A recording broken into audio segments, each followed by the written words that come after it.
আজকে বানিয়ে বলবো স্পেশাল মোচার ঘন্ট। চলো দেখে নিই কীভাবে স্পেশাল মোচাটা। প্রথমে মোচার ঘন্টর জন্য মোচাটাকে লবণ হলুদ দিয়ে কেটে সেটাকে সিদ্ধ করে নিয়েছি। তারপর এখানে নিয়ে নিয়েছি টমেটো কুচি, রসুন কুচি, আদা কুচি, কাঁচা লঙ্কা কুচি, একটু দারচিনি, দুটো এলাচ আর দুটো লবঙ্গ নিয়েছি, পেঁয়াজ বাটা, একটু মুসুরির ডাল সিদ্ধ, আপনারা এটা মুগের ডাল সিদ্ধ দিতে পারেন, আর নিয়েছি ধনে পাতা কুচি। তো প্রথমে এই মশলাগুলো সব আমি মিক্সার ব্লেন্ডারে মিক্সড করে নেব। কড়াইয়ের মধ্যে তেল দিয়েছি, এর মধ্যে 5 ফোড়নে দিয়েছি শুকনো লঙ্কা, কালো জিরে, মেথি ও তেজপাতা ফোড়ন। তারপরে এখানে দেখো পেঁয়াজ বাটার মতো মশলাগুলো নিয়ে নিয়েছি, হলুদ গুঁড়ো, জিরে গুঁড়ো, লঙ্কা গুঁড়ো, কাশ্মীর লঙ্কা গুঁড়ো, ধনে গুঁড়ো। এবার কড়াইয়ের মধ্যে আমি গুঁড়ো মশলা পেঁয়াজ বাটাটা দিয়ে দেবো। তারপর ওটাকে ভালো করে একটু নাড়াচাড়া করে নেব।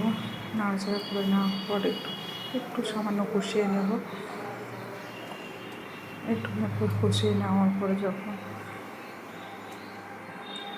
দেখো ভালোভাবে একটু কষিয়ে নিয়েছি, কষিয়ে নেওয়ার পর ওখানে আদা রসুন যে পেস্টটা আমি করে নিয়েছিলাম ওটা এখানে অ্যাড করে দিলাম। অ্যাড করে এবার একটু ভালোভাবে কষিয়ে নেব।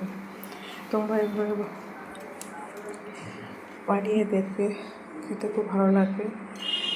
আমার এই রান্নাটা যদি ভালো লাগে তাহলে তোমরা আমাকে লাইক একটা কমেন্ট করে জানিও তোমাদের বাড়িতে রান্না করে কেমন লেগেছে খেতে, সেটা যেন অবশ্যই কমেন্ট করে জানাবে।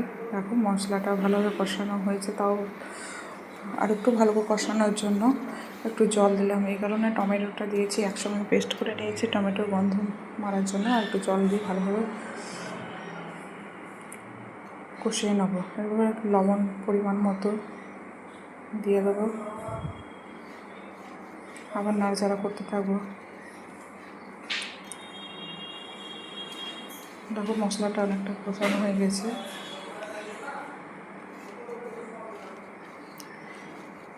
যতক্ষণ না তেল না ছাড়ছে ততক্ষণ পর্যন্ত কষাতে থাকবো।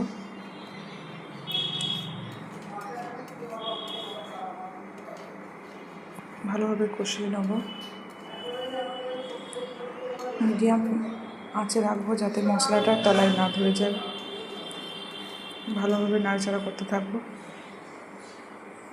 এইভাবে নাড়াচাড়া করতে করতে যতক্ষণ না তেল না ছাড়ছে ততক্ষণ পর্যন্ত নাড়াচাড়া করতে থাকবো। দেখো মশলাটা তেল ছেড়ে দিয়েছে। এবার সেদ্ধ করে রাখা মোচাটা আমি মশলার মধ্যে দিয়ে দেবো। এবার এটাকে ভালো করে নাড়াচাড়া করে মিক্সড করে নেব।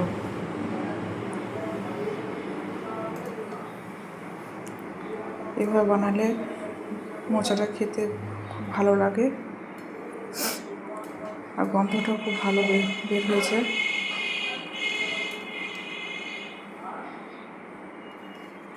ভালোভাবে মিক্সড করে নেব।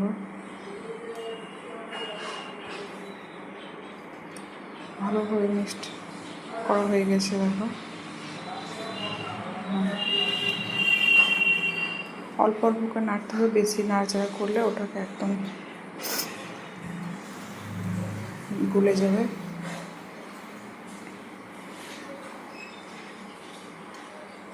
দেখো এবার এর মধ্যে ডাল সিদ্ধটা অ্যাড করে দেবো। অ্যাড করে এটাকেও ভালোভাবে একটু মিশিয়ে নেব।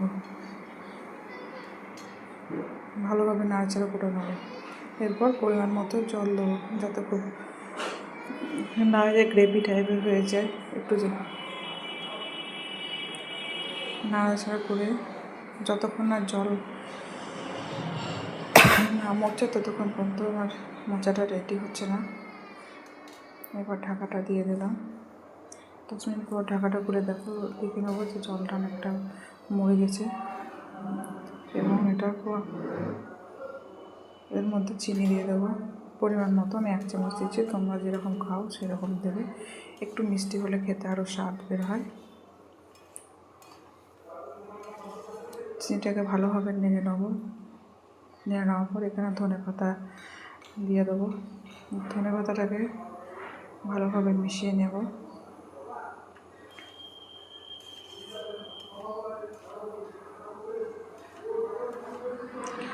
আমার রান্না যদি ভালো লাগে অবশ্যই আমার রান্না চ্যানেলে সাবস্ক্রাইব করো।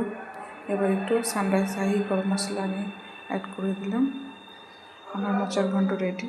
দেখো হয়ে গেছে, আমি গ্যাসটা অফ করে দিয়েছি। টাটা।